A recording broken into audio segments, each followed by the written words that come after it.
No trial or execution in history had such a momentous outcome as that of Jesus in Roman-occupied Jerusalem 2,000 years ago. But since that time, the killing of Jesus has come to be seen as an execution that was little short of murder.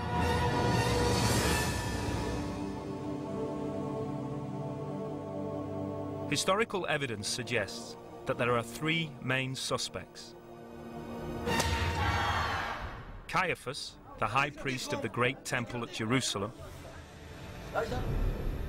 Pontius Pilate, the Roman governor of Judea; and, surprisingly, Jesus himself, who was deeply implicated in his own death.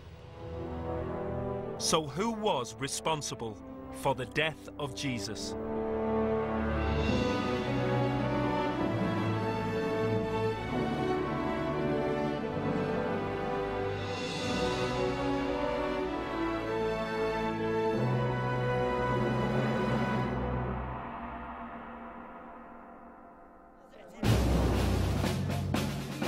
The trial and crucifixion of Jesus was dramatic, swift, and brutal.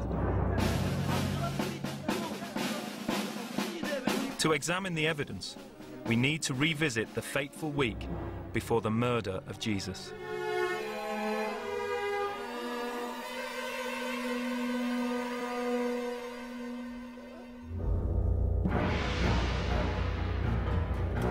Jerusalem, 30 AD.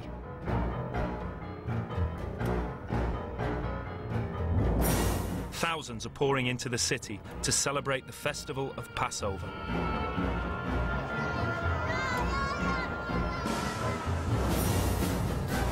Jesus, a rebel from Galilee, is making a big impact. He enters the city on a donkey, fulfilling ancient prophecies about the arrival of the Messiah. The next day, inside the great temple, Jesus attacks the money changers for defiling the holy place.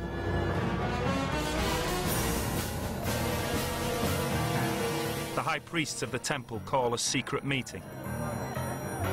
They see Jesus as a threat to their power and authority. He must be stopped. The following day, the Romans are alerted. To them, Jesus could be the cause of an uprising against imperial Rome. That night, Jesus is arrested in the Garden of Gethsemane by temple guards. He is dragged for trial before Caiaphas, the high priest of the temple, and then before Pontius Pilate, the Roman governor. In less than 24 hours, Jesus is sentenced to death by crucifixion.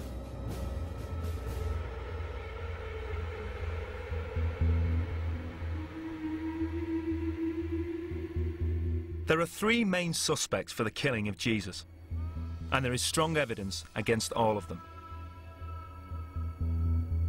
Suspect number one is Caiaphas, high priest of the Temple of Jerusalem. His fingerprints are everywhere, and he had good reasons to want Jesus dead.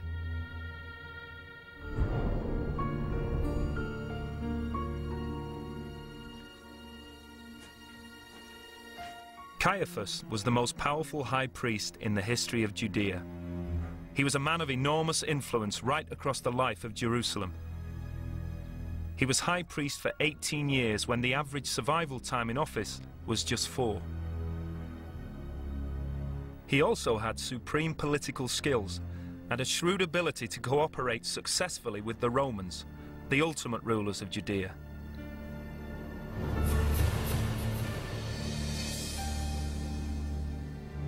For Helen Bond, Caiaphas is an enigmatic figure.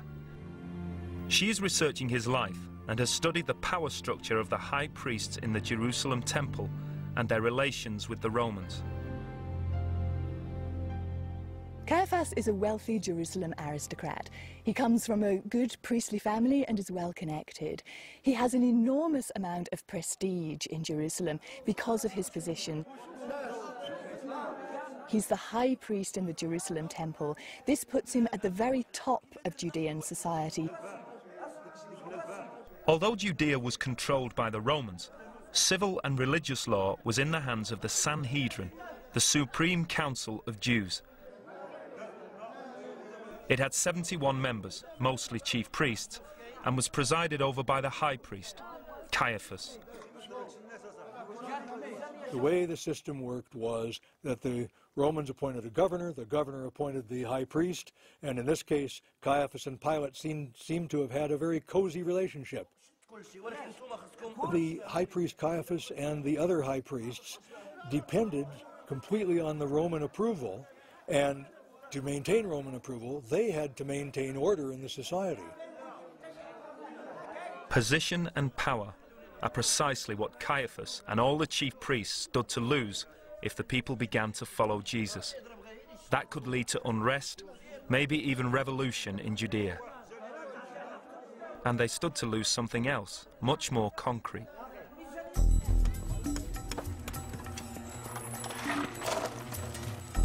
Archaeology is now showing that even though they were priests of the temple, Caiaphas and his associates lived a life of luxury. James Strange spends much of his professional life studying the evidence for events described in the Gospels. He believes there are good archaeological signs that Caiaphas and the chief priests lived in some style and in the very best part of town. The houses that have been excavated that help us the most have been found in the old city of Jerusalem, in the Jewish quarter. They were found beneath modern ruined houses which were undergoing renovation. The workmanship in these ancient houses was of the very finest quality. The people who lived here had money. The interiors were richly decorated with mosaic floors, painted ceilings, and elegant furnishings. All of this conspires to suggest something about their lifestyle. They have ample room. They live in large rooms, much larger than we expect to find in ancient houses.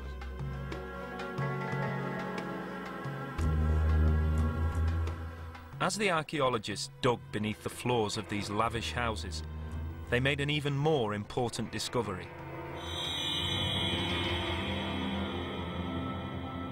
They unearthed a ritual bath. It was important for all Jews to use a ritual bath in order to purify themselves before any act of worship. But these houses had so many ritual baths, they could only have belonged to the high priests. This discovery was a clue to something else that Caiaphas stood to lose: a lucrative income. Under Jewish law, most people arriving in Jerusalem for Passover were deemed to be unclean. That meant that if you had in the recent past come into contact with something which creates impurity, like a corpse, or if you had had intercourse with a menstruating woman, it was expected of you to purify yourself. Before they could enter the temple, everyone had to be ritually clean.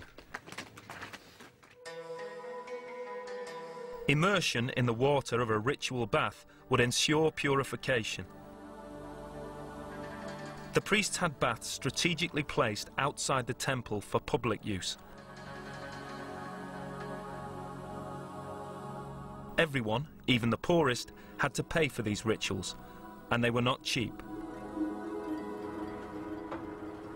Ronnie Reich has found no fewer than 150 ritual baths around the temple. This was a sort of mania to add more and more obligations, say for this you have to be pure and for that you have to be pure. And each of this regulation demanded so many more thousands of ritual bathings for the entire public. And for this they had to provide the means for this. And that's the reason why we have so many of these installations. The baths must have generated considerable income for the priests. But Jesus was teaching that elaborate and